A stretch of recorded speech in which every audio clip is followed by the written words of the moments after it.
भगवत गीता की 18 ज्ञान की बातें जीवन के कई पहलुओं को छूती है, जैसे कि कर्म का महत्व, आत्मा की अमरता, क्रोध और मोह से बचना और आनंद व शांति की प्राप्ति। इन बातों में यह भी शामिल है कि परिवर्तन संसार का नियम है, जो हुआ सो अच्छे के लिए हुआ और कर्म के फलों से नहीं बल्कि कर्म करने से अपना अधिकार समझो। इसके अतिरिक्त ये बातें बताती हैं कि मन और बुद्धि पर हमेशा विश्वास नहीं करना चाहिए, बल्कि सत्य संगति और पवित्र जीवन का पालन करना चाहिए। जिस तरह मनुष्य वस्त्र बदलता है, उसी तरह आत्मा शरीर बदलती है। कोई भी चीज हमेशा के लिए नहीं रहती। आत्मा ना तो जन्म लेती है और ना ही कभी मरती है। शरीर की मृत्यु होती है, आत्मा की नहीं।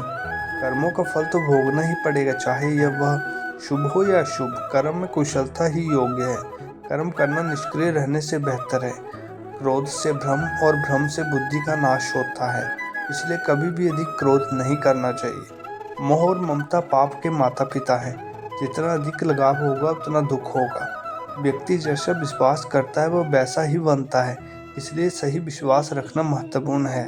सदाचार और स्नेह जैसे गुण सत्य संगी के बिना नहीं आते। जो आप सोचते हैं वही आपकी पहचान बनती है। सोच का दूरदर्शी होना सफलता के लिए जरूरी है। खुशी कहीं बाहर नहीं बल्कि मनुष्य के भीतर ही है। ईश्वर सभी प्राणियों के हृदय में है। मन और बुद्धि धोखा दे सकते हैं, इसलिए इन पर आंखें मूंद कर भरोसा नहीं करना चाहिए।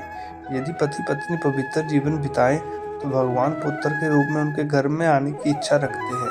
किसी के जरूरतमंद होने से उसका लाभ उठाने लगते हैं और गुलामी करनी पड़ती है, जिससे दुख आता है। जो मुझे जैसा याद करता है मैं भी उसे वैसा ही साथ देता हूँ। अपना और पराया जैसे भेद मिटा दें, तब आपको लगेगा कि सब कुछ आपका है। ये कलयुग के बास हैं, ये जीवन को नष्ट करते हैं। हार जीत जीवन का हिस्सा है, लेकिन जो अपनी गलतियों से सीखता है वही सफल होता है। जिंदगी में अगर सफलता पाना चाहते हो तो श्री कृष्ण की इन बातों को हमेशा याद रखें। राधे राधे। मेरी अगर वीडियो आपको अच्छी लगे तो please like, share and subscribe कीजिए।